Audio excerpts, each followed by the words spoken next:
법에 대한 관심이 우리 사회를 바꾼다. 박주민 송채경화의 법 바리바리 13번째 시간 시작하겠습니다. 안녕하세요. 저는 한겨레 21의 송채경화입니다.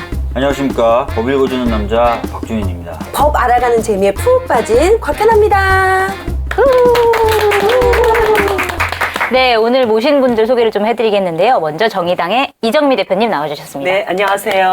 네, 반갑습니다. 네, 그리고 오늘 우리 프로그램을 위해서 전주에서 기차를 타고 올라오신 현직 산부인과 의사시고 또 대한산부인과 의사회 김재현 법제이사님 모셨습니다. 와. 안녕하세요. 네, 반갑습니다. 네, 너무 고생하셨습니다. 오신 거.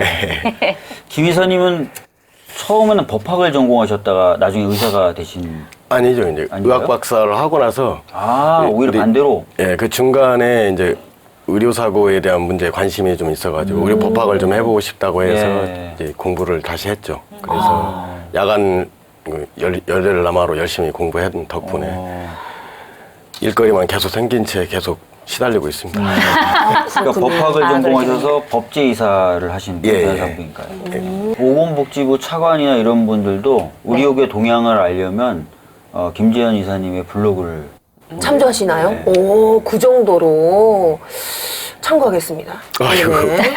저 근데요, 이정미 대표님. 네. 저 근데 좀 보니까 우리 박주민 의원님이랑 좀 사이가 그닥 안 좋으신 것 같아요. 안 좋아요. 맞군요. 아니, 제가, 아니에요, 좋아요. 이러면 제가 이 증거 자료로 뭔가 제출하려고 했는데, 안 좋다라고 너무 이렇게 쉽게 인정하시니까 제가 할 말이 없네요. 증거 자료가 뭔가요? 아니, 그 법안 발의를 엄청 많이 하시잖아요, 의원님께서. 네. 근데 한 100개 정도 하실 때, 제가 또 한번 조사를 쫙 서치를 해보니까, 그 중에 한 3개? 그 정도 이렇게 같이 이렇게 사인을 해주셨더라고요. 네.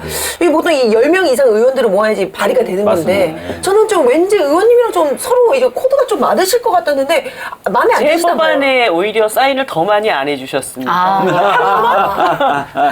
그렇군요. 이제 보복성으로. 그냥 안 해줘? 나도 안 해줘? 이렇게 이러신 건가요? 그런데 네. 법안 발의를 할 때 이제 10명의 그 의원님들의 사인을 받아야 되는데요. 웬만한 법안들은 10명을 채울 수 있어요. 그런데 네. 정의당 의원들이 지금 6명이지 않습니까? 이 법안을 정말 발의하기 굉장히 어려운 법. 예를 네. 들어서 이제 제가 낙태죄 폐지, 형법 폐지에 대한 법률 개정안 이런 것들을 낸다 그러면 나머지 4명 의원님을 채우기 굉장히 어려울 수도 있어요. 네. 그럴 때를 위해서 내가 킵해둔 사람, 그 사람이 바로 박주민. 굉장히 이런 또 어려울 이야기가 때 있었네요. 저를 어려울 도와줄 수 있는 그런 의원님이시다. 제가 네. 뒤통수를 때리면 안 되겠네요. 막 이러면서 왜 저한테? 막 이제 방송에 나오기 때문에 더더군다나 이제 꼭 하셔야 됩니다. 오늘 이제 다뤄볼 법안은 현재 시행 중인 현행법에 대해서 다룰 건데 바로 낙태금지법에 대해서 오늘 얘기를 해볼 텐데요.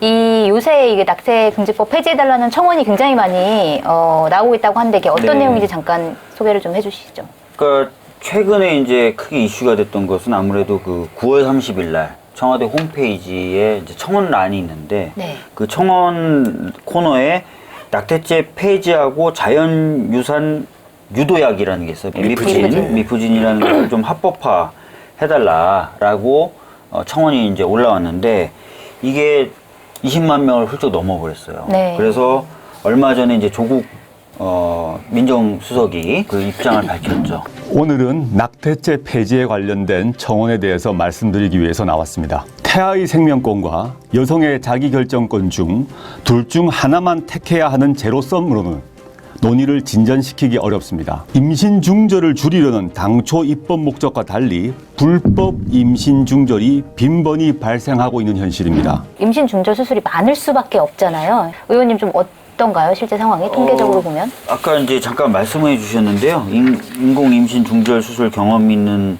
여성이 조사에 따르면 한 19.6%, 한 20% 된다는 거예요. 그럼 여성 5명 5명 중에 한 명. 명은 네.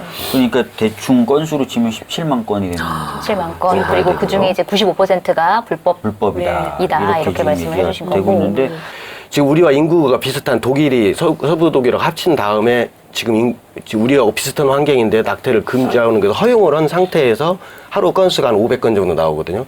근데 그 인구로 대비로 따지면 우리나라 건수는 한 9만 건 정도나 10만 건 정도 내외가 되지 않을까.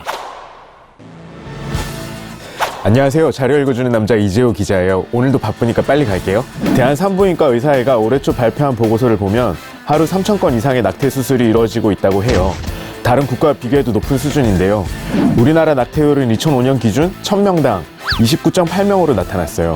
미국 2013년 15.9명, 프랑스 2012년 기준 14.5명, 네덜란드가 2013년 기준 8.5명에 비해 훨씬 높았죠. 우리나라를 제외한 이들 국가는 모두 낙태 허용 근거가 폭넓은 국가들이에요. 미국의 경우 연방법원 판례에 따라 임신 12주 이내 낙태는 임신부 판단에 따라 할 수 있어요. 독일도 마찬가지로 12주 이내, 프랑스는 임신 10주 이내 낙태는 허용하고 있죠. 임신 초기에는 임신부 재량으로 낙태를 허용하고 있어요. 낙태를 수정헌법에 의해 금지하고 있는 아일랜드의 경우 2016년 총선에서 낙태가 핵심 이슈로 부상하자 낙태를 포함한 5가지 헌법 조항을 다룰 시민의회를 현재 운영하고 있어요. 우리나라의 경우 형법에서 낙태를 처벌하고 있지만 사실상 사문화된 규정이에요. 법원 행정처가 발간하는 사법연관에 따르면 낙태죄로 재판이 이루어진 경우가 2007년도 7건, 2008년도 3건, 2010년도 9건, 2011년도 16건, 2012년도 9건인데 이 가운데 자기낙태죄와 동의낙태죄로 처벌된 경우는 전무했어요. 올해 11월 1일 여론조사에서도 낙태죄를 폐지하는 것이 바람직하다는 응답이 51.9%로 집계됐어요. 낙태를 금지하지만 낙태가 이루어지고 있고 처벌은 하지 못하는 현실이죠. 낙태에 대한 논의는 이제 우리나라에서 시작에 불과해요. 여성의 자기 결정권과 태아의 생명권이라는 두 가지 가치가 양립하고 있죠. 이상 자료 읽어주는 남자 이재호 기자였습니다. 언제가 될지 모르지만 또 만나요. 그럼 이정미 이제 정의당 대표님께서는 왜 이 폐지 법안을 발의하겠다고 말씀하셨는지 그 이유에 대해서 말씀을 좀 해주신다면? 제가 사실 이 질문을 받을 때마다 전제로 꼭 말씀드리는 게 있어요. 뭐냐면 이 인공 임신 중절이라고 하는 것을 허용한다. 그래서 낙태죄를 형법으로 처벌하는 조항을 없앤다. 이렇게 되면 수많은 여성들이 야 이제 낙태를 할 수 있게 됐대. 우리 마음껏 낙태하자. 이럴 여성들은 아무도 없다는 겁니다. 그럼요. 네. 맞아요. 누가 그렇게 하겠어요? 사실 그 임신 중절이라고 하는 것을 감당하는 여성들의 입장에서는 법으로 제약을 하던 안 하던 일단 굉장한 많은 정신적인 육체적인 고통을 감수하고 그 결단을 해야 되는 것이거든요. 그렇기 때문에 이 형법 개정이 일어난다고 해서 막 낙태가 엄청나게 늘 것이다. 그래서 막 그 낙태가 뭐 사회적으로 굉장히 큰 문제가 될 것이다. 이렇게 생각하는 것은 여성에 대한 상당한 편견이고 잘못된 인식이다. 이 말씀을 꼭 먼저 드리고 싶어요. 네. 또한 이것이 이제 불법적인 그 낙태 시술 과정에서 굉장히 많은 여성들이 위험과 공경에 처하는 경우들도 있기 때문에 이것으로부터 여성을 또 보호해야 한다라고 하는 그런 점을 좀 말씀을 드리고 싶고요.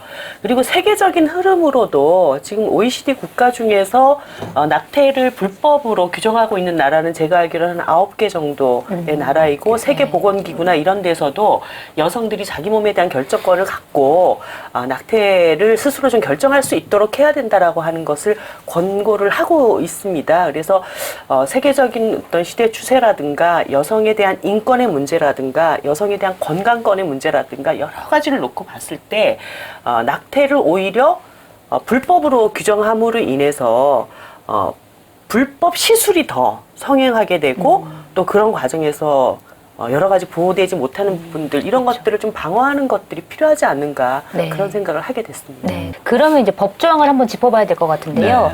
이 임신 중단이 되게 그 죄가 되는 현행법이 지금 현재 뭔가요, 의원님?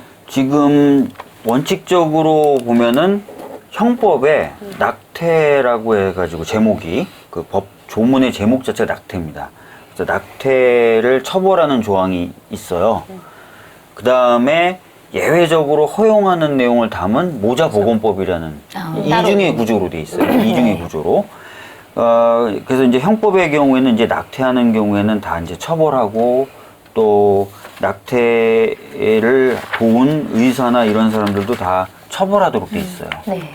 지금 현재 계속 문제가 되고 있다라고 말씀하신 형법을 보면 그 처벌이 임신한 여성이 낙태한 경우, 그다음에 그것을 도왔을 경우에 1년 이하의 징역, 네. 그다음에 200만 원 이하의 벌금 이렇게 처벌 규정이 돼 있고 또 의사, 한의사, 뭐 조산사, 약제사 이런 분들이 임신 중단을 도왔을 경우에도 2년 이하의 징역에 처하도록 근데 이제 아까 말씀하셨던 것처럼 부득이하게 어쩔 수 없이 뭐 낙태를 하게 되는 경우가 있잖아요. 네. 근데 그런 경우를 구제하기 위해서 모자보건법이라는 법에서 예외적으로 허용되는 사안을 또 만들어 놓은 거예요. 네. 그러니까 예를 들어서 대통령령이 정한 뭐 전염병에 감염이 됐다거나 좀 유전적으로 뭔가 좀 이상이 있는 태아의 경우라든지 또는 강간에 의해서 임신했던 경우라든지 이런 경우들은 예외적으로 낙태할 수 있다라고 모자보건법에 적용이 되어 있는 거죠. 규정이 되어 있는 거죠. 그래서 이 이중 구조로 되어 있는데 네. 이제 이정미 의원님 대표님이 말씀하신 거는 아예 형법 쪽을 폐지하겠다.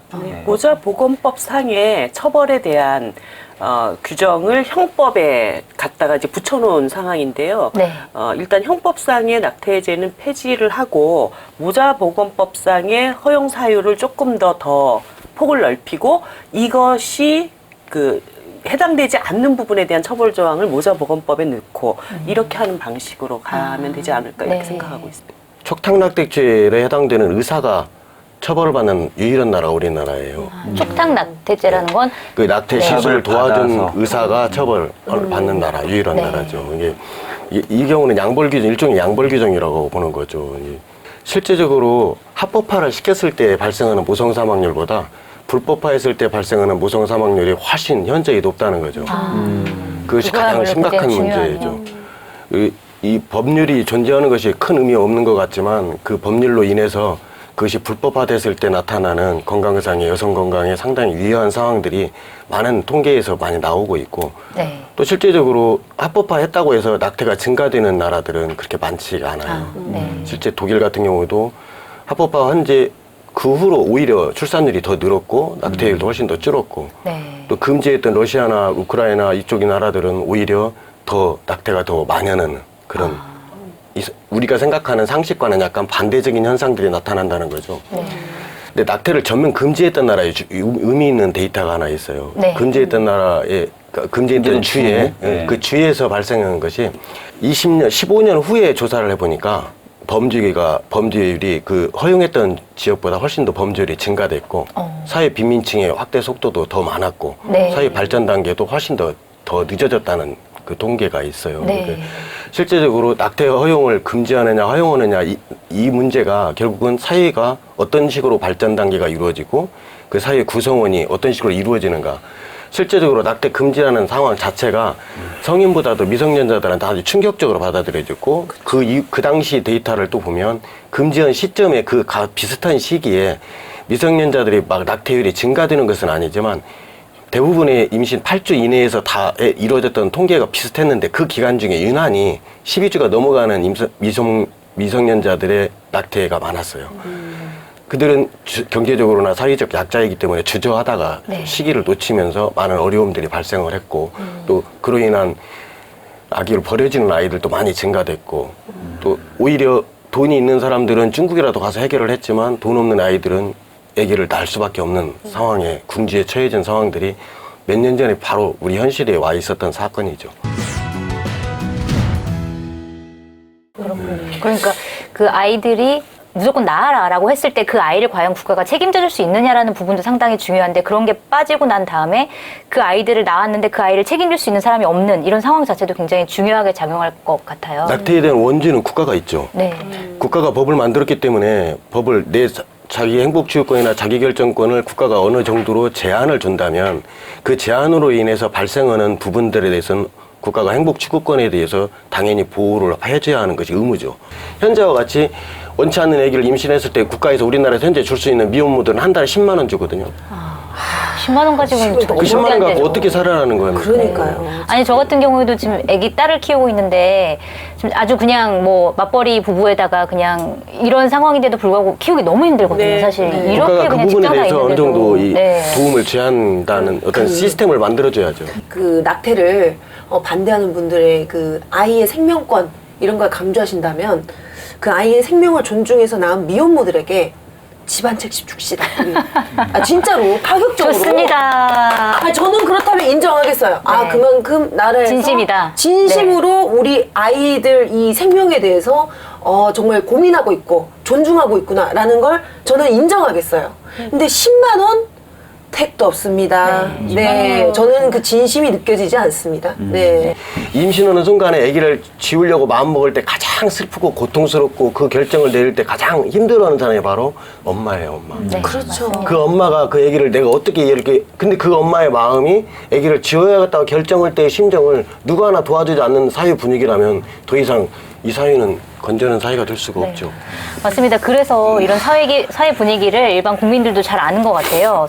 리얼미터 조사 결과를 보면 지난달에 이제 만 19세 이상 남녀를 대상으로 여론조사를 했더니 그 낙태죄 폐지에 대해서 찬성하는 입장이 51.9%, 네, 절반을 넘었습니다. 반대는 36%였고요. 원래 7년 전반에도 반대가 훨씬 더 많았어요. 반대가 53%, 찬성이 33%였는데 7년 사이에 이렇게 찬성과 반대가 뒤바뀐 이유는 아까 이제까지 얘기를 나눈 그런 여러 가지 사회적인 문제들, 근데 국가가 아이를 보호하지 않는 여러 가지 뭐 부작용들 이런 것들에 대한 이유를 사람들이 많이 인식하고 있지 않나. 전반적으로 생활이 각박해지면서 네, 임신 안 하려는 시도들을 갖가지 방법을 그렇죠, 하시는 그렇죠. 거예요. 네. 또 그러면서도 이 낙태죄 폐지에 대한 요구가 높아지는 거는 각박하니까 혹시나 내가 원하지 않는 임신을 했을 때는 조금 그 상황에서 벗어나고 싶다는 여성들이 네. 많아진 거죠. 네. 그렇게 그렇죠. 보는 예, 거죠. 상대적으로 훨씬 네. 많아졌다고 볼 수가 있는 네. 거죠. 그래서 이제 사실- 낙태죄 청원의 열기가 뜨거워진 거다. 네, 이렇게. 그래서 국가가 책임지지 않는다. 여기에 대해서 사람들이 이제 낙태죄 폐지 이런 걸 주장하시면서 거기다 피켓에다 적으셨더라고요. 이제 낙태가 죄라면 범인은 국가다. 네. 이렇게 적어놓으신 거 네. 보면서 참 네. 씁쓸하면서 많은 걸 느끼게 해주더라고요. 네. 네, 곽현아 씨가 말씀하신 것처럼 낙태가 죄라면 범인은 국가다라고 말씀하신 부분이 어느 정도 이해가 되는 측면이 있어요. 뭐냐면 우리나라에서 낙태죄가 처음으로 이제 법에 명시된 게 1953년인데 그때까지 이제 틀을 유지하고 있는 건데 사실 그 중간에 여러 가지 이 법에 대한 여러 가지 논란이 있었어요. 그래서 뭐 국가에서 뭐 낙태죄를 폐지하려고 하기도 하고 여러 가지 움직임이 있었는데 그게 다 사실은 뭐 여성의 생명권, 아이의 생명권, 여성의 존중권 이게 아니라 인구 정책의 일환으로 이런 제도적인 부분들이 얘기가 되어온 측면이 있었던 것 같아요. 추억의 표들이 몇 가지 생각이 나는데 오늘 추억 얘기 많이 해주시네요. 추억의 표. 네. 아, 무턱 빼고 추억적이었어요. 네. 낙타 보면 거짓거를 면면한다.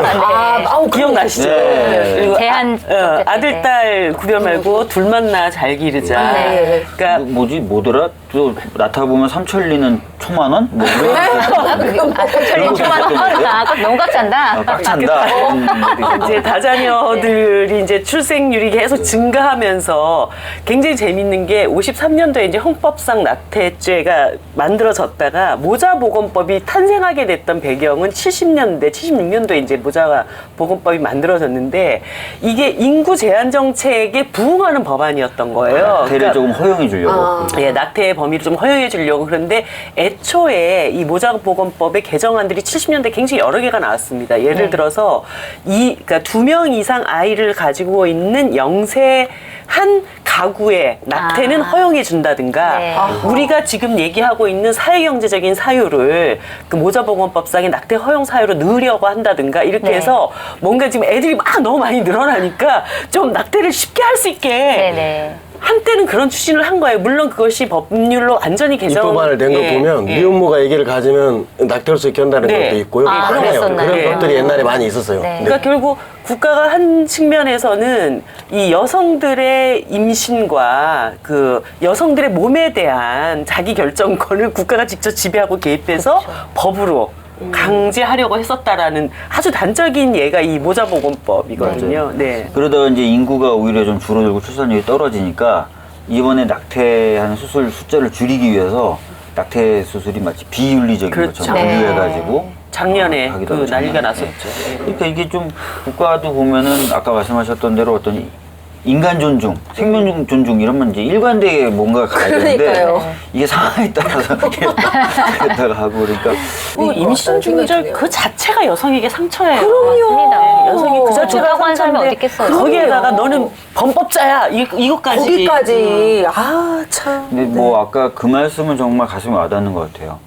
낙태 여부를 결정할 때 가장 가슴 아프고 가장 고민을 많이 했을 사람은 바로 그 여성이죠. 여성이다. 뭐 이런 말씀하셨. 선생님 그 말씀하신 것처럼 낙태죄를 폐지함과 더불어서 추가적으로 따라와야 될 여러 가지 정책들이 있어야 됩니다. 첫 번째는 피임에 대한 적극적인 어떤 교육과 홍보 이런 것들이 한쪽에 있어야 되고요.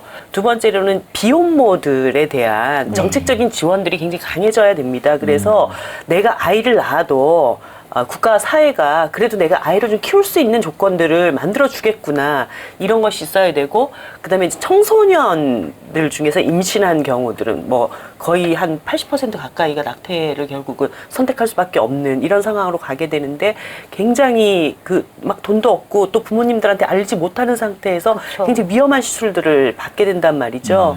그래서 이런 청소년들 중에 임신한 여성들에 대해서 뭔가 특별히 보건 대책이나 이런 것들을 만들어서 상담도 하고, 안전하게 만약에 출산을 원한다면 안전한 출산, 그리고 정말 불가피하게 이 아이가 아기를 낳을 수 없는 상황이다 그러면 건강한 낙태, 임신 중절 이런 것들이 지원될 수 있도록 하는 이런 것이 뒤따라 와줘야 되는 네. 거죠. 그 저는요 이런 생각이 들더라고요. 이 뭐 미혼모가 아이를 낳았어요. 우리 아기의 생명을 위해서, 그 우리 아이의 인권을 생각해서 아이를 딱 낳았을 때 도대체 그럼 사회에서 어떤 눈으로 이 미혼모들을 바라보는가.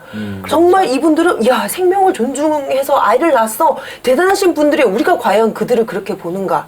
전혀 그렇지 않거든요. 맞습니다. 그래서 말씀하신 그 제도적인 부분도 있지만 또 사회적인 인식도 네. 개선돼야 되는 부분이 분명히 또 있는 것 같아요. 저도 깜짝 놀랐던 게 요즘에 첫 성경험 나이가 굉장히 어려졌다는 네. 거예요. 네, 그렇다고 하네요. 13세. 13세더라고요. 만 13세가. 네. 저도 근데 깜짝 놀랐어요. 그렇게 되면은 뭔가 그러면은 교육이나 이런 것도 연령이 좀 낮춰져야 되고 또 실질적인 교육이 돼야 되는데, 제가 이제 고등학생분들이나 이런 분들 간담회 가면은 아까 말씀하셨던 그런 취지처럼 성교육을 제대로 좀 해줘라.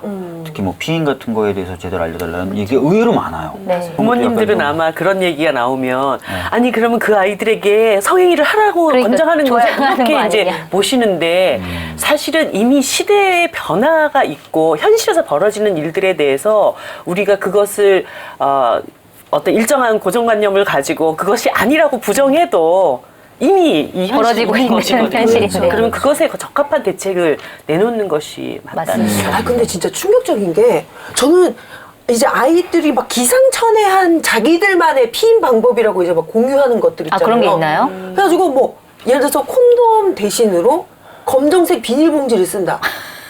예, 진짜 웃음이 나올 정도로 아유 어떻게 그러지? 근데 뭐 이제 없으니까 뭐 이렇게 얘기하는 친구도 네. 봤고 막 웃으면 안 되는 일이고 네, 진짜 기상천외한 일이네요. 그러니까 뭐 네. 배를 뭐 때려라 뭐 막 뭐 이런 슬픈 얘기. 얘기네요. 선생님 그런 얘기 막 들어보신 적 있지 않으세요? 실제 우리나라에서는 그렇게 흔하진 않고요. 외국 사례들도 이제 네. 나라에서 제도를 바꾸게 된 동기부여가 이 자동차에 뛰어드는 거 충격을 받으면 아기가 유산된다 뭐 이렇게 해서 이 자동차에 뛰어들었던 사건들이 사회 문제가 돼가지고 실제로 그런 경우도 있고요. 대부분의 우리가 피임을 하는 이유가 뭐예요? 가임 여성의 파트너가 있고 임신을 해도 되는 상황에서는 기혼 여성들이잖아요. 네. 그러면 기혼 여성이 아닌 사람들은 성관계를 하면 안 되는 거예요? 그러면 혼자 사는 이혼하거나 혼자 살거나 비혼모들은 그러면 평생 동안 잠자리를 하면 안 되는 거예요? 그들의 성적 자기 결정권을 지킬 수 있는 방법이 오직 유일한 방법이 지금 현재로서는 피임밖에 없잖아요. 네. 그 피임이 그들의 행복을 유지하는 데 도움이 상당히 된다고 볼 수가 있죠. 네. 그럼 우리가 피임 방법을 열심히 교육을 하고, 제 첫 번째 쓰였던 신문 칼럼에서는 제목이 콘돔 이야기였는데, 여러분들도 잘 아시기 힘들지도 몰라요. 콘돔. 네. 콘돔 안에 네. 꽉 끼지 않고 끝에 공기가 조금만 남아있어도 그 잠자리 하는 과정에서 그것이 미세한 균열이 생겨서 정자가 통과할 수 있어요. 아 그래요? 네. 또 라텍스 이 고무 제품이기 때문에 네. 우리 거기다가 바셀린 같은 거 이렇게 바르고 미끄러지 이제 윤활 작용한다고 바르고 하는 경우 있어요. 그런 경우는 그 콘돔의 공기 저항이 좋아질지는 모르지만 그 안에서 녹아요. 녹아서 정자가 충분히 통과할 수 있는 공간이 생기는 거죠. 네. 이런 내용들도 일반 성인들도 잘 모르는 것들이 저 많죠. 오늘 성교육 받는 느낌이에요, 선생님. 그런 게 이렇게 저번에 성교육이 잘 안 돼 있습니다, 지금. 이런 우리나라에는. 얘기를 네. 막 공론의 장에서 하는 것 자체를 네, 꺼려하죠. 어, 예, 부담스러워하는 잘 분들이 모르는 많으시죠. 경우들이 어른들도 잘 모르는 경우도 많고, 아무 때나 임신이 될 것 같지만 실상 임신 되기는 상당히 어려워요. 네. 이 정자가 사는 날짜하고 난자가 사는 날짜가 겨우 딱 맞아야 겨우 임신이 되는 아주 힘든 여정 속에서 아기를 갖기 위해서 어떤 사람들은 브림 클리닉을 10년째 다니고 어떤 사람은 아기를 띄기 위한 병원을 찾기 위해서 10년째 돌아다니는 이런 아이러니가 발생하고 있잖아요. 이게 빈익빈 부익부가 거꾸로 나타나고 왜 이렇게 우리가 모순 속에서 살아야 돼요? 네. 우리가 문제가 발생을 하면 문제에 대해서 적극적으로 해결을 하는 의지를 가지고 그 문제점을 어떤 식으로 방향을 갖고 해결을 해야 할지 그것이 더 중요한 문제라고 생각을 해요. 네. 네. 맞습니다. 모자보건법상에 그 미성년자에 대한 보호 조항이 지금 전혀 없고요. 네. 그 다음에 사회경제적인 이유로 인한 낙태 허용이 없게 금지되어 네. 있습니다. 그래서 네. 사실은 이 부분이 굉장히 중요한 그 법률 개정의 내용, 핵심 내용이 될 수가 있죠. 그러니까 단순히 이제 어떤 그 유전적인 문제라든가 질병의 문제라든가 이런 것들을 뛰어넘어서 내가 도저히 아이를 낳을 수가 없고 아이를 낳았을 때는 그 아이를 버려야 된다든가 그 아이를 제대로 키울 수 없는 상황인데 그때도 자기가 그 이 아이를 낙태하는 것이 죄가 된다. 그러면 이제 이중 삼중의 고통을 겪게 그렇죠. 되는 그런 과정을 밟게 되고요. 그리고 사실 강간으로 인한 임신은 낙태를 할 수 있다라고 되어 있지만 강간을 입증하는 과정들도 굉장히 복잡합니다. 시간도 오래 걸리잖아요. 예, 그러니까 네. 이미 이제 배는 불러가고 강간인지 아닌지 법원에 가서 다퉈야 되는 정말 이 희극 같은 일들이 네, 벌어지는 빨리 거거든요. 처리를 해야 되는데 그러니까. 이게 네. 늦어지는. 네. 그래서 이게 현행법에서 합법적으로 돼 있는 것이라 아까 의원님께서 말씀하셨던 강간이라는 부분인데 실제 산부인과 가서 실제 낙태를 하려고 가서 강간당해서 낙태했어요라고 말하면 해주는 산부인과는 아마 대한민국에 없어요. 그래요? 의원이 의사가 그 강간이라는 문제를 입증을 하고 시달리고 그 증거 자료를 체증을 다 찾아서 이거 강간이니까 내가 수술해 주려고 이렇게 시달리면서까지 수술해 줄 의사는 없다는 거죠. 그렇죠. 그게 증명이 그 자리에서 안 되니까. 네. 그 자리에서는 안 되고 실제 강간이라고 해서 그것 때문에 수술한 건수는 실제 보고된 사례가 거의 별로 없을 거예요. 한 1년 걸린대요. 그게 예. 강간인지 그러면 아닌지 아기는 확인을 1년 해서. 지나고 나면 아기는 이미 출산해 있는 상황이기 네. 때문에 말이 안 되는 법이네요. 이미 청소년 쉼터라든지 상담센터를 가면 강간이라고 말하지 말아라. 그렇게 말하지 말고 다른 형태의 방법을 찾자가 이게 첫 번째 애들이 교육을 시키는 방법이고요. 네. 현실과는 아주 다른 거죠. 불법이면 이게 보험 처리가 당연히 되지 않는 것이고 비용적인 측면에서도 지금 뭐 천차만별이겠어요. 그러면 선생님. 현재 통상적으로 보면 주수가 만약 보통 임신을 확인하는 게 4주 정도 되잖아요. 4주에서 8주 이 사이에는 주수대로 아마 받을 거라고 통상적으로 그 정도 받는 그러니까 거예요. 올라갈수록 가격이 4주면 40, 8주면 80. 예. 굉장히 그 정도. 비싸네요. 근데 이제 문제는 8주까지는 그래도 하는 병원들이 좀 있기는 있어요. 네. 보통 뭐 의사 중에 한 3%나 이런 그 정도까지 한다고 보죠. 개원 의사 중에. 근데 네. 8주 넘어가고 10주가 넘어가서 하는 경우는 1% 내외. 1% 내외? 예, 거의. 일단 리스크가 10주가 넘어가면 바로 그날 당일이 안 돼요.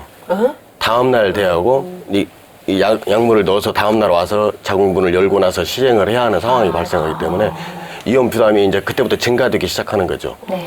근데 이제 16주가 넘어가면서부터는 이때부터는 유두분만의 형태로 가야 하는데 사고가 가장 많이 나는 주수가 14주에서 18주 사이예요. 네. 이 분만은 출산 후에 보통 임신 유두분만하고 차이점이 뭔 거니? 분만을 하고 나서 아기가 자궁성이 바로 돌아와야 하는데 돌아오지 않아요. 약에 반응을 안 해. 보통 골든타임 한 5분에서 10분 정도는 자궁 수축이 안 돼요. 그럼 어떻게 돼요? 피가 줄줄줄 쏟죠, 거의. 아우. 그걸 컨트롤할 수 있는 능력이 없는 의사는 섣불리 못 덤벼요. 네. 그러니까 근데- 굉장히 심각하고 어려운 수술일 수 있다. 네. 근데 아까 말씀하신 거에 따르면 최근에 미성년자들은 이러저러한 이유로 또 불법이란 이유로 미루다가 위험한 지경에 가서 이제야 수술을 하는 경우들이 늘어나고 있다. 그런 예. 취지의 말씀이시죠? 예, 진짜 예, 그렇죠. 청소년들이 내가 돈 마련하려고 이렇게 40만 원, 50만 원을 부모님한테 얘기하지 않고서요. 아르바이트를 세 달 해야 네. 세 달 해야 걷는 돈이거든요. 그 돈이. 네, 그런 경우 있어요. 네. 법의 또 문제 중에 하나가 여기서 남자는 빠져 있다라는 것도 사실 문제이긴 하죠. 이게 조국 민정수석 께서 뭐 지적한 부분이기도 한데, 그러니까 여성에 대한 처벌, 그다음에 의사에 대한 처벌은 있는데, 어쨌든 임신은 혼자 한 게 아닌데 이 남성에 대한 처벌은 없고, 그다음에 뭐 예를 들어서 아이를 낳았을 경우에 남성에 대한 책임이라든지 아니면 여러 가지 부분들이 좀 빠져 있다는 것도 사실은 그쵸. 사회적으로 문제가 되는 부분이기도 하죠. 네. 이제 그 부분이 이제 하나 더 부원해서 말씀드리자면 외국 사례에서는 이렇게 하고 있어요. 미혼모가 아기를 출산을 해요. 양육비 소송을. 근데 유전자 친자 감별을 해요. 그러면 네. 나오잖아요. 그러면 그 아기 본 적도 없지만 어느 날 갑자기 소송이 날라와요. 그리고 검사했더니 당신 아기가 맞소. 그럼 그 사람이 양육비가 가가 성인 될 때까지는 얼마, 그 이후에 얼마부터 분기별로 얼마 이렇게 나와요. 판결이. 네. 그런 나라도 있어요. 아니, 근데 이게 그게 남자에 대한 책임을 지는 것은 네. 낙태에 대한 죄를 묻는 책임이 아니라 네. 출산을 했을 때 출산에 책임을 대한 져라. 남자에게 그 책임을 양육비라든지 모든 책임을 지게 한다면 네. 지금보다 훨씬 더 책임 있는 성관계가 이루어지지.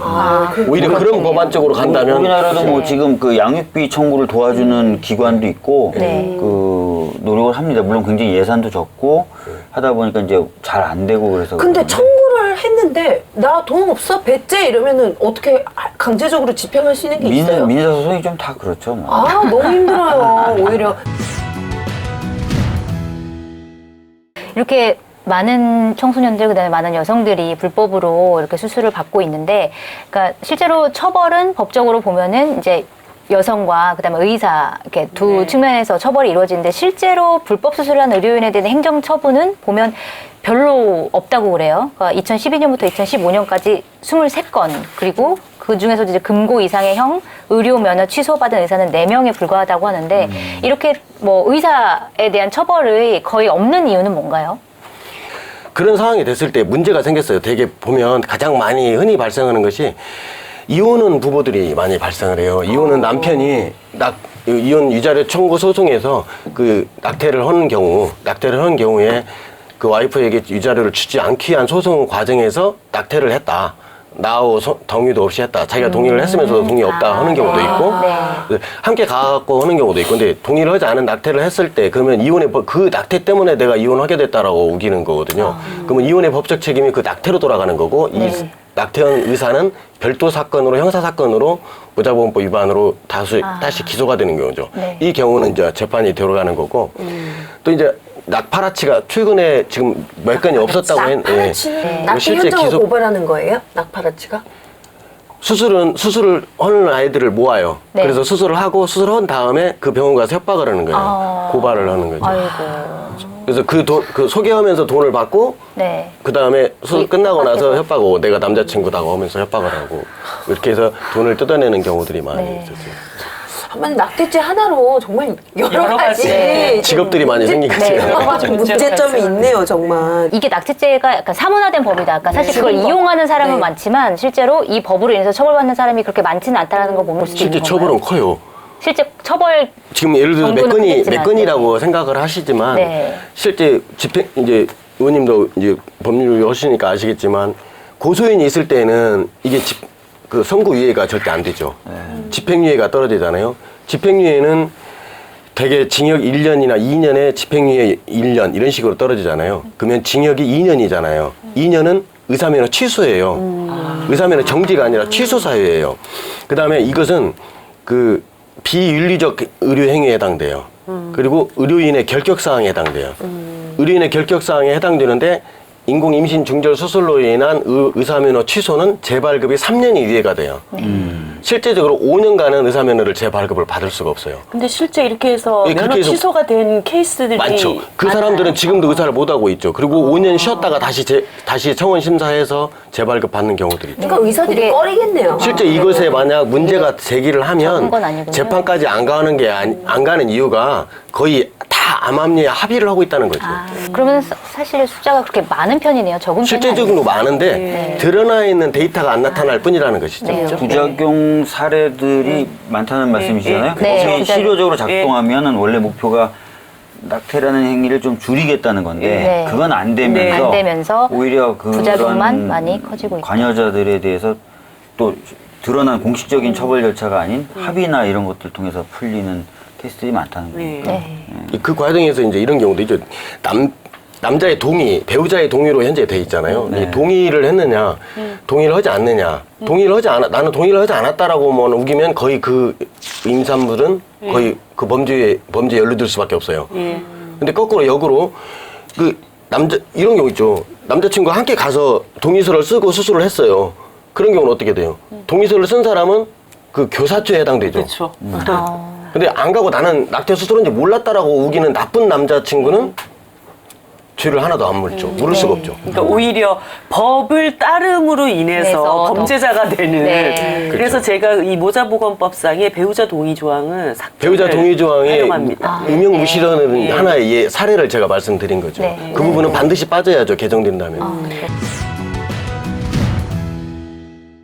그 다음에 이 약에 대해서도 한번 얘기를 해봐야 될 것 같은데 이때 청원에서 많이 얘기된 네. 것도 중에 하나가 또 미프진. 낙태약. 네, 아까 미프진이라고 말씀하셨는데 이제 국민청원 코너에서 자연유산 유도약이라고 불리는 미프진을 도입하고 또 이걸 합법해야 된다 이런 얘기들이 많이 나왔는데 이게 이 약이 어떤 약인지 좀 궁금해하는 분들 좀 많을 것 같아요. 저도 처음 듣거든요. 예. 근데 이 처음 듣는데. 미프진은 이제 미페프리스톤이라는 성분의 약인데 처음에 이제 프랑스에서 이게 만들어져서 우리가 아기가 만들어져서 이 태반하고 수정란하고 이렇게 연결되어 있는 통로로 가야 하잖아요. 근데 이 약이 자체가 그 혈액 공급을 차단시켜가지고 아기를 사망시키게 해서 더 크지 않게 해서 그 얘가 죽으면 그 이제 빠져나와야 할 거 아니에요. 그래서 네. 자궁 수축이 돼서 유산시키는 약이라고 알려져 있고. 네. 이게 선생님 이게 사후 피임약이랑은 다른 거죠? 사후피임 약은 착상을 안 되게 해서 착상을 안 한다는 되게. 거고. 아, 이거 사후피임약하고 다르군요. 예, 이거는 근데 어떤 차이가 있는 거니 이제 미프진이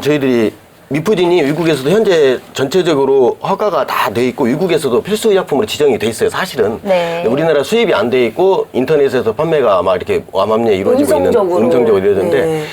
의사의 처방에 의해서 산부인과 의사가 내가 미프진을 처방을 했어요. 했을 때는 이 약을 썼을 때 어떤 문제가 발생하는지는 나는 알잖아요. 네. 이게 불안전 유산이 될 수 있다거든요. 예를 들어 불안전 유산이 될 수 있는 주스가 보통 우리가 유산의 형태는 사주일 때는 태반하고 아기 조직하고 동시에 빠져나와요. 5로1원이에요. 근데 4주 넘어가서부터는 5주, 6주 늘어나면 늘어날수록 유산이 늘더라도 찌꺼기가 남아있어요.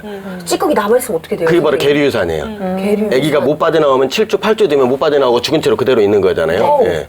미프진을 썼을 때 어떻게 되겠어요? 계류유산이 되겠죠. 이 계류유산. 그러면 똑같은 행위예요.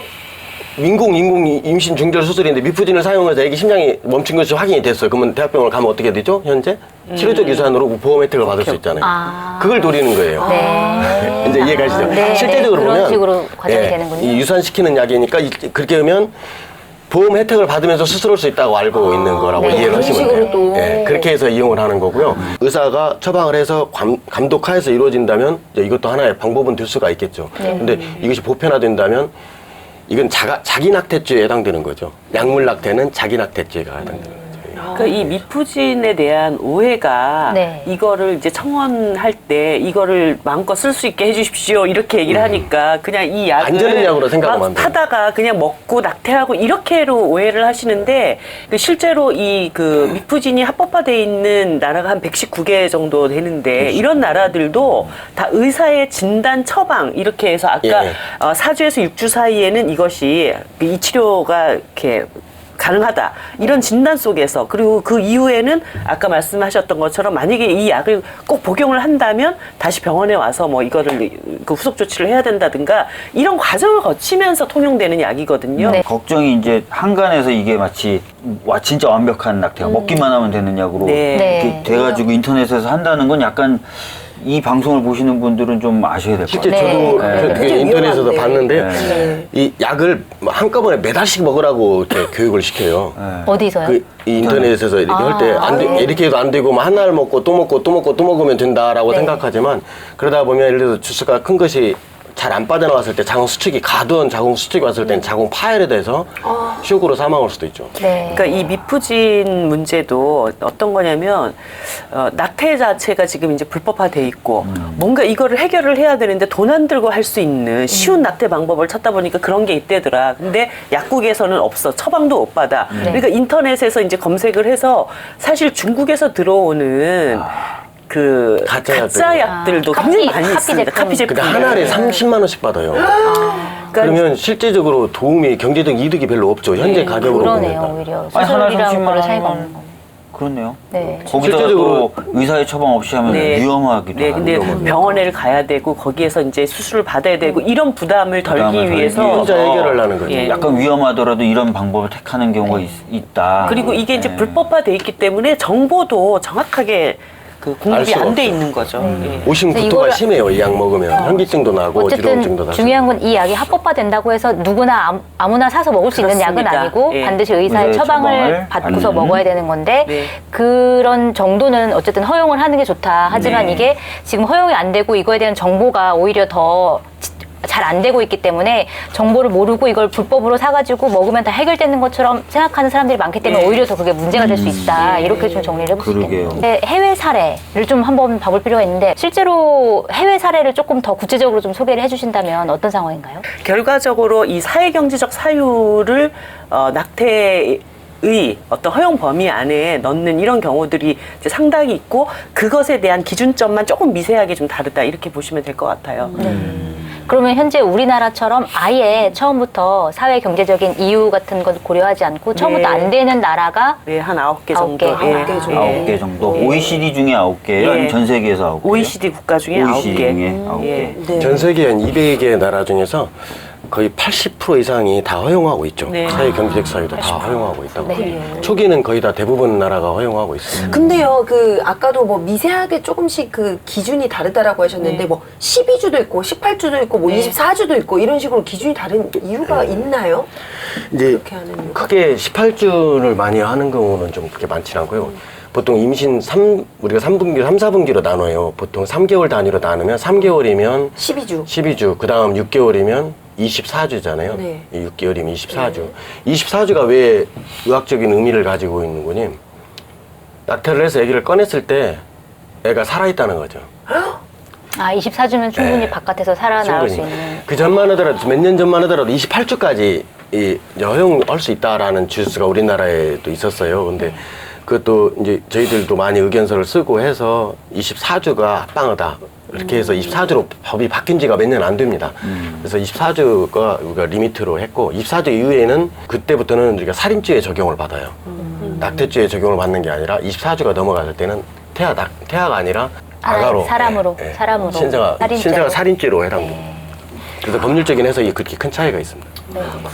이게 보면은 낙태죄 관련해서 이제 나라마다 이런 기준이 있고 또 그런데 국제 기준도 분명히 있을 거잖아요. 그 국제 기준은 좀 어떻게 되나요? 네. 국제인권법상에 이제 임신 중절에 대한 접근법을 하나의 인권의 문제로 이제 보게 되면서 임신으로부터 자유로울 수 있는 권리, 그 다음에 이제 여성이 출산 규모나 터울을 정할 수 있는 그런 결정할 수 있는 권리, 그리고 여성들의 신체적 정신적 건강과 안전을 지원받도록 요구할 수 있는 그런 권리, 이런 것들이 이제 규정이 되어 있습니다. 결과적으로 이런 모든 자기결정권을 여성 스스로가 가질 수 있게끔 되어 있다라는 게 있고요. 그 다음에 2011년에 유엔 여성차별철폐위원회에서 당사국이 낙태와 관련된 법들, 형법에 대한 법들을 좀 더 고려를 해라, 검토를 해라, 이런 제시가 되어 있는 그런 상태입니다. 우리나라에 그렇게 권고를 우리나라에도 권고를 한 거죠. 딱히 네. 주스로 이렇게 나누는 건 아닌데 네, 네. 여성들에게 이런 권리가 있으니 네. 그런 권리를 보호할 수 있도록 네. 형벌 체계를 예. 바꿔라 이런 예. 공고는 했다. 네. 정리하면 그걸 되겠네요. 우리나라도 받았다. 네. 요즘 사회적 이슈도 굉장히 많이 되긴 했는데 그 필리핀의 뭐 사업차 아니면 유학하러 갔다가 그 필리핀 여성과 이제 관계를 맺고 아이가 생겼는데 근데 특히 필리핀 같은 경우는 카톨릭 국가잖아요. 그러다 보니까 이제 낙태를 절대 하지 못하게 하는 이 사회적 분위기 때문에 보통 다 낳는데 이 코피노라고 그러죠. 이 2세들이 아빠를 찾으러 왔다가 뭐 운전박대를 당한다든지 아예 입국이 허용이 되지 않는다든지 여러 가지 이런 문제가 생기는 걸 보고 이 카톨릭이 믿는 국가에서 네. 진짜 여성들이 좀 난감할 것 같아요. 아니 네. 실제로 제가 알기로는 이 의원님, 이 대표님이 카톨릭 신자시거든요. 네. 그죠? 아, 심상정, 그래요? 네. 심상정 의원님, 정의당의 이제 대표적인 의원님 중에 한 분이신 심상정 의원님도 또 카톨릭 신자시고. 네. 근데 이런 법안 네. 또 내시기가 좀 되게 좀 약간, 부담스러움 네. 쉽지 굉장히 않으셨어요? 부담스럽죠. 굉장히 네. 부담스럽고 저도 사실 이게 오르니까 막 이렇게 얘기하기만은 굉장히 또 마음이 이렇게 복잡한 부분이 있어요. 그러니까 어떻게 보면은 태아의 생명권과 여성의 자기 결정권은 거의 제로섬 게임에 가깝습니다. 그러니까 무언가 하나를 위해서 하나를 포기할 수밖에 없는 이런 상황이라는 거죠. 그러니까 이 두 가지를 다 같이 존중하고 두 가지를 다 같이 그 보장해 줄 수 있는 그런 권리가 존재를 하지가 않는 거예요. 그럴 때 이제 여성의 경우에 정말 원치 않는 임신 그리고 너무나 고통스러운 임신을 태아의 그 생명권 때문에 그걸 다 감수해라. 네. 이렇게 할 것인지, 아니면, 여성의 어떤 행복추구권, 건강권 때문에 일정 기간 안에, 그러니까 저희들은 이제 뭐 12주라고 얘기를 하는데 이 일정 기간 안에서의 어떤 낙태 문제에 대해서는 정말 가슴 아픈 일이지만 허용을 해야 될지 이런 문제를 좀 봐야 된다. 그래서 어떻게 보면 생명권이라고 하는 것은 여성에게도 태아에게도 다 존재하는 것인데 현실 속에서 무언가를 지금 선택할 수밖에 없다고 한다면 어떻게 하겠는가라는 그런 굉장히 딜레마적인 질문 앞에 서서 이 법을 다룰 수밖에 없는 것이라는 거죠. 그래서 이런 점에 대해서 저는 뭐 이렇게 가톨릭교 안에서도 그런 좀 이 고민들을 좀 같이 이해를 해주십사 많이 호소를 드리고 있고요. 네. 뭐 많이 어려우실 것 같아요. 항의도 많이 받습니다. 네, 그럴 것 네가 같네요. 진정한 카톨릭 신자 맞아 막 이런 막 협박 뭐 이런 거는 막 들어오실 수도 있을 것 같은데. 그런 뭐 그게 참 두 가지를 다 같이 존중할 수 있다면 얼마나 좋을까 그런 네. 생각이 그 들지만 두 가지를 융합할 수 있는 방법들도 많이 있다고 있습니까? 봐요. 어떤 게 있나요? 이제 저희들이 이제 지금 예를 들어서 낙태죄가 만약 폐지된다면 만약 한다고 하면 그래도 우리나라 사회 정서상 전반적으로 전체적으로 싹 무조건 다 풀어줄 수는 없는 상황이고 보통 우리가 그 8주 정도까지 8주를 우리가 오분으로 보면서 그때부터 우리가 임신 수태하러 본다면 생리 시작한 다음부터 10주잖아요. 그래서 실제적으로 수술 가능성까지 계산한다면 12주. 그래서 12주까지는 자기 결정권이 우선시 돼야 한다는 거죠. 생명권을 무시하는 게 아니라 네. 어떤 부분을 우선시하느냐 부분이고 그 우선시하는 부분은 자기 결정권이 좀 초창기에는 우선시 좀 됐으면 쓰겠다는 거고 네, 좋죠. 그 이유는 생명권을 다시 존중하는 체제로 가라는 거고 네. 생명권을 존중하는 방법을 택한다면 나머지 부분에 대한 혜택을 아까 이 박주민 의원님께서 생각하고 있는 다른 상담부 제도라든지 대부분의 나라에서 상담 절차를 많이 유럽 나라들 대부분 나라가 상담 절차를 하고 있어요. 어떤 형식으로든지 의사끼리 상담하는 경우도 있고 또 일본 같은 경우는 의사가 의사를 상담하는 경우도 있고 또 다른 단체 상담소를 하는 경우도 있고 위원회를 운영하는 경우도 있어요. 거기에 카톨릭에서 파견 나가서 그쪽에서 상담 위원으로 활동을 하면서 한 명이라도 더 생명을 지키기 위해서 나름대로 노력을 하시라는 거죠. 네.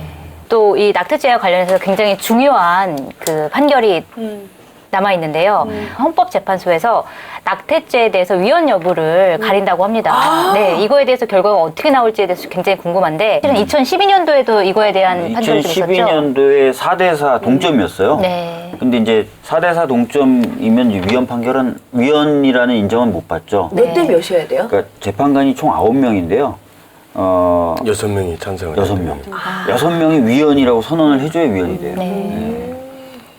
근데 이제 뭐 그 저희들이 쭉 파악하기로는 일단 시대도 상당히 많이 변화했고 그 흐름을 또 반영하는 과정들이 어떤 정치적인 과정들이 또 헌법재판소 안에서 이루어지지 않을까 싶기도 하고요. 지금 재판관님들 쭉 보면은 네. 지금 이미 세 분의 재판관님들은 그 당시 과거 인사청문회 때 그 임신 초기에 임신을 원치 않는 여성들에 대한 자기결정권을 우선해야 된다 이런 입장을 밝힌 바가 있고 얼마 전에 취임했던 유남석 네. 재판관님도 인간의 존엄을 지키기 위해서 생명권도 되게 중요하지만 그렇지만 여성의 어떤 자기 결정권도 존중돼야 된다 이런 입장을 밝힌 바가 있고요. 그러셨군요. 그 이진성 재판소장님, 헌법재판소장님도 임신 후 일정 기간 내에서는 낙태를 허용하는 방향으로 가는 것도 가능하다 이런 얘기를 좀 밝히셨기 때문에 네. 저로서는 약간 이번에 헌법재판소의 판단에 대해서 좀 기대를 갖고 있는 편입니다. 보통 인사청문회에서 이렇게 사건이 계류돼 있으면 네. 그러니까 제가 이제 두 분 다 인사청문회 청문위원회였는데 얘기 잘 안 해요. 현재 진행되고 있는 사건이기 때문에 견해를 밝히는 거는 곤란합니다. 이렇게 하는데 그럼에도 불구하고 지금 말씀하신 것처럼 꽤나 입장을 발표했어요. 이 얘기는 약간 적극성을 가지고 있다는 의미로 해석될 수 있거든요. 그러네요. 그러면 헌법소원 같은 경우는 그러니까 매번 이렇게 제기할 수 있는 거예요? 그러니까 헌법소원은 똑같은 조항을 두고도 다른 사람이 계속 청구할 수 있어요. 아, 그래요? 네. 그러니까 다른 같은 경우 일사부재리 뭐해서 동일한 사안에 대해서는 청구 못 하는데 헌법적인 가치를 판단하는 거기 때문에 뭐 낙태죄에 관련돼서도 예전에 한 번 했다가 또 했다가 또 했다가 계속 할 수 있습니다. 간독죄도 그렇게 해서 결국은 바뀌었잖아요. 네. 그런 거. 선생님, 진짜 법 제대로 공부하신 거 맞네요? 전 좀 약간 의심하고 있었거든요. 아, 이분, 진짜로, 약간 학이 좀 여러 개 있다고 자랑하려고 하시는 말씀 아닌가? 이런 근데 정말 남들은 하나도 따기 힘든 학위를 의학법학 2개를 다 하셨다니. 공부하셨네. 인정하겠습니다. 예. 제 지금 인생에 뭐 보니까 큰 도움은 안 되겠지만. 아무 자료도 갖고 오지 않으신 채 모든 것들을 다 그냥 생각해서 말씀하시는 게 정말 실력이 아니, 대단하시고. 의사 그만두시고 변호사 이런 거 하시고 그랬어요. 능력이 안 된다. 아니요, 저 대단하십니다. 이제 내년쯤에는 이렇게 위헌 판결이 날 수도 있다. 네. 그럼 그에 맞게 우리 또 법안을 이제 발의를 하셔야 되는데, 네.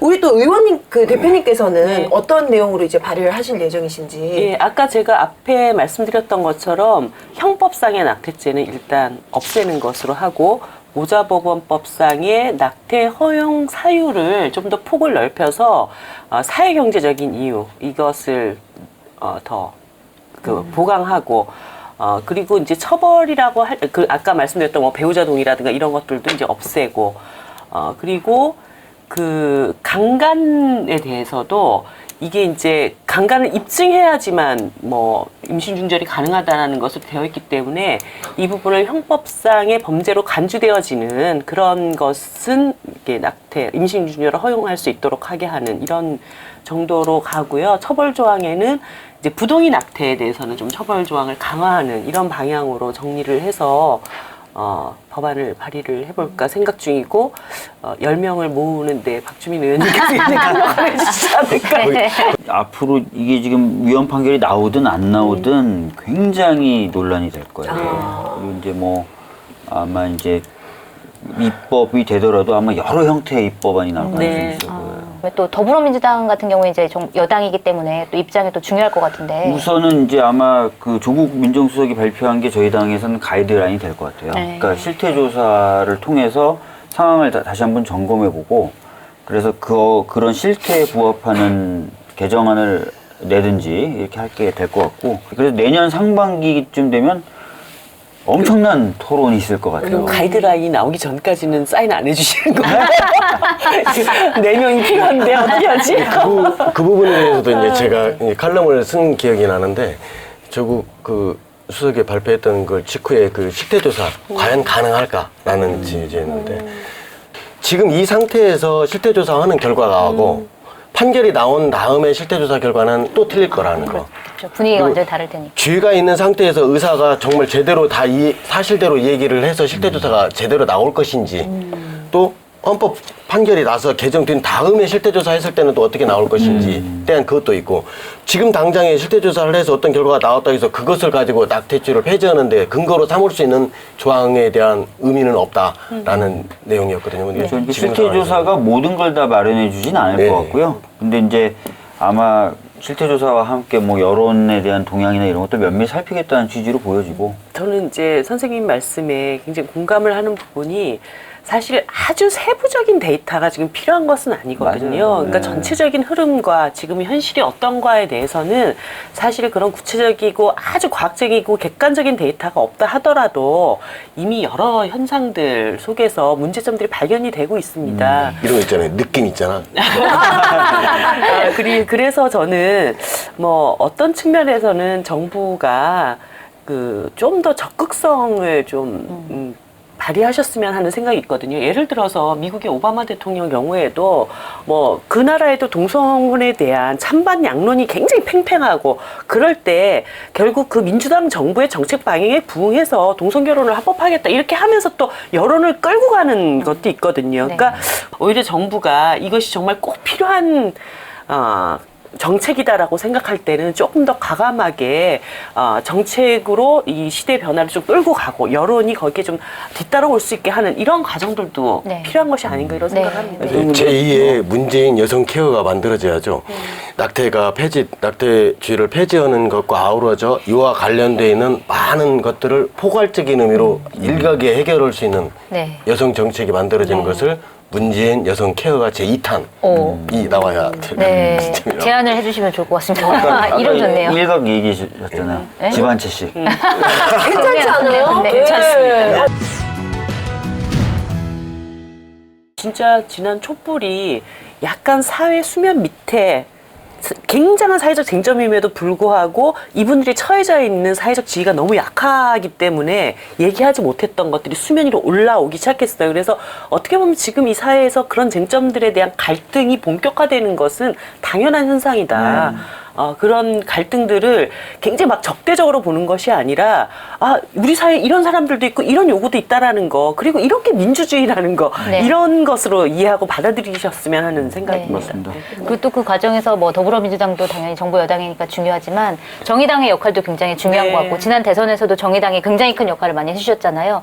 뭐 소수 정당이라고 네. 하더라도 이제 그거에 대해서 사람들이 기대하는 바가 굉장히 큰 것 같아요. 근데 그런 네. 것들도 많이 좀 대표님께서 생각을 해주셨으면 좋겠고 이제 마무리를 해야 될 것 같은데요. 끝으로 이제 오늘 낙태죄 폐지에 대해서 이제 논의를 해봤는데 두 분께서 각각 낙태죄 폐지에 대해서 국민들께 시청자분들께 뭐 바라는 점이나 뭐 당부하고 싶은 말씀 이런 게 있으시다면 좀 각각. 의원님 먼저 해주시죠. 예, 다시 한번 저는 말씀. 처음에 두 분이 케미가 안 좋을 줄 알았어요.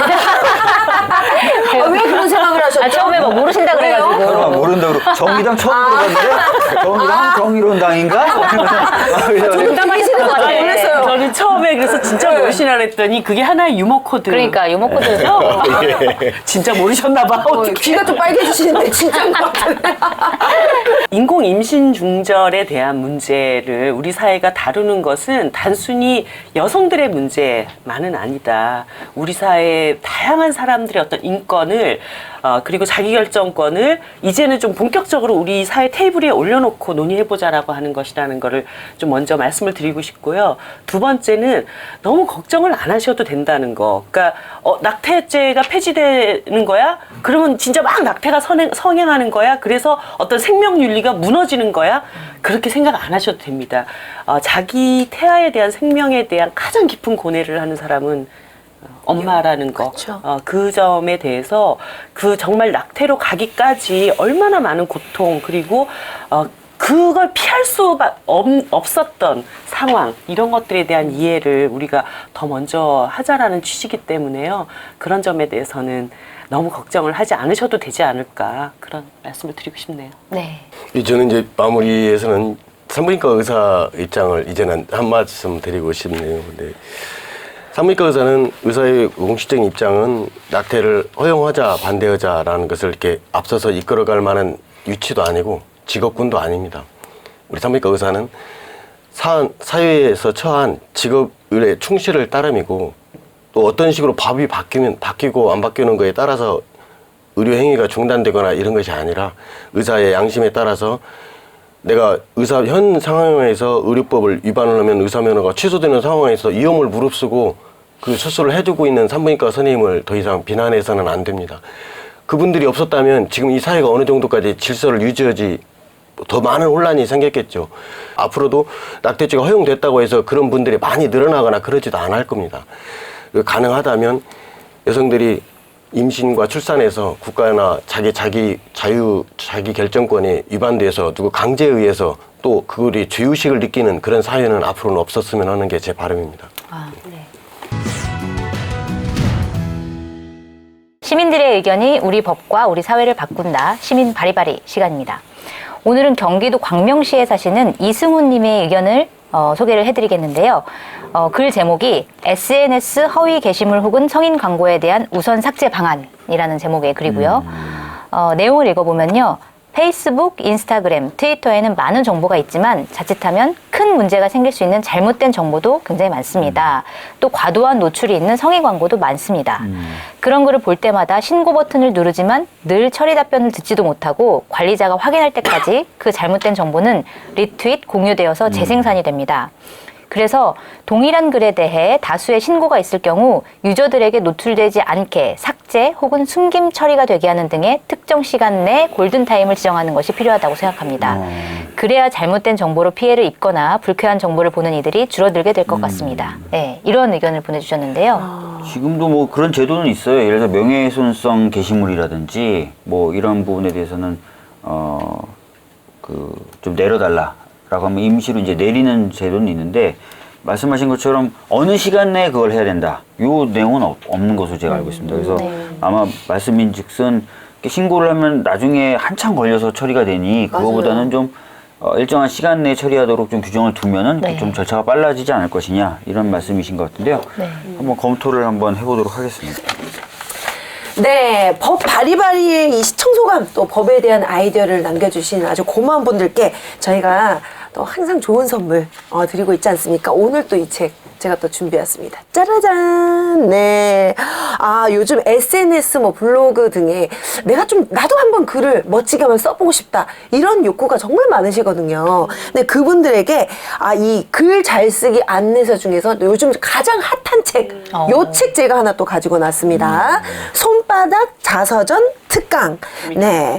이 바로 소설가 강진, 글쓰기 강사 백승건 선생의 손바닥 자서전 특강이라는 책인데요. 이 저자들이 이 말씀하시기를 글쓰기가 내 기억을 따라가는 여행이다.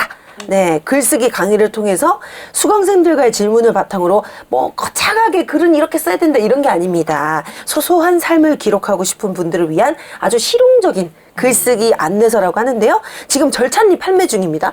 잠깐 여기 어디에서 나온 책이야? 한겨레 출판사는 한겨레 출판사에서 나온 책이네요. 네, 역시 대단합니다. 네. 대단하다는 의미가 약간 뉘앙스가 네, 한겨레 출판 정말 짱입니다. 네, 손바닥 자서전 특강 여러분 글 많이 댓글 남겨주시고요. 저희가 이 책 선물로 드릴게요. 네네. 네, 이렇게 법 바리바리에서는 시청자분들의 의견을 기다립니다. 의견을 남겨주실 곳 말씀드릴게요.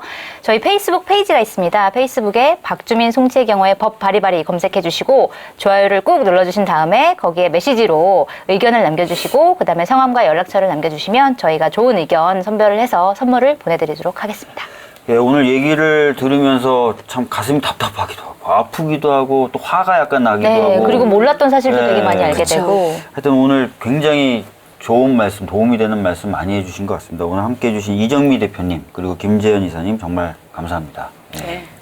네, 다음 시간에도 더 알찬 내용으로 찾아뵙길 약속드리면서 오늘 박주민 송채경호의 법 바리바리 여기서 마치겠습니다. 네, 감사합니다. 감사합니다.